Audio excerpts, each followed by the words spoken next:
हमें पता करना है कि क्या ऋणात्मक 1,7 नीचे दिए गए रैखिक समीकरणों के निकाय का हल है। यहां पहला समीकरण x जमा 2y बराबर 13 है और दूसरा समीकरण 3x घटा y बराबर ऋणात्मक 11 है। ऋणात्मक 1,7 इस रैखिक समीकरणों के निकाय का हल तभी होगा जब ये दोनों समीकरणों को संतुष्ट करेगा। दूसरे तरीके से हम ये कह सकते हैं कि x बराबर 7 और y बराबर, माफ कीजिए मैं गलत कर रहा हूं, x बराबर ऋणात्मक 1 और y बराबर 7 इस रैखिक समीकरणों के निकाय का हल तभी होगा जब ये दोनों समीकरणों को संतुष्ट करेगा। चलिए इसे करके देखते हैं। सबसे पहले प्रथम समीकरण को लेते हैं जो x जमा 2y बराबर 13 है।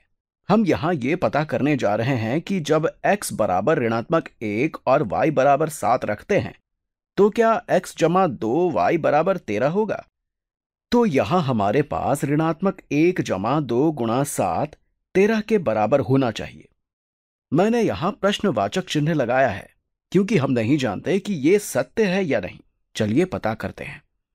ये ऋणात्मक 1 जमा 2 गुणा 7 मतलब 14 है, जो वास्तव में 13 के बराबर होगा क्योंकि ऋणात्मक 1 जमा 14 बराबर 13 होता है।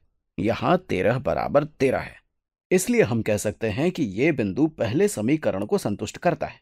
मतलब ये बिंदु पहले समीकरण के आलेख पर होगा, या यूं कहें कि ये बिंदु इस समीकरण की रेखा पर स्थित होगा।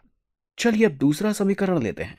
यहां हमारे पास 3 गुणा ऋणात्मक 1 घटा y मतलब 7 है, जिसे ऋणात्मक 11 के बराबर होना चाहिए। मैंने यहां भी प्रश्नवाचक चिन्ह लगाया है क्योंकि हम नहीं जानते कि यह सत्य है या नहीं। चलिए आगे बढ़ते हैं। तो ये 3 गुणा ऋणात्मक 1 बराबर ऋणात्मक 3 घटा 7 होगा, जिसे ऋणात्मक 11 के बराबर होना चाहिए। यहां भी प्रश्नवाचक चिन्ह लगाते हैं।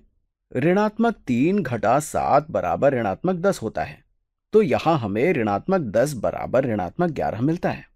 लेकिन हम जानते हैं कि ऋणात्मक 10 और ऋणात्मक 11 बराबर नहीं होते हैं, इसलिए बिंदु x बराबर ऋणात्मक 1 और y बराबर 7 दूसरे समीकरण को संतुष्ट नहीं करता है।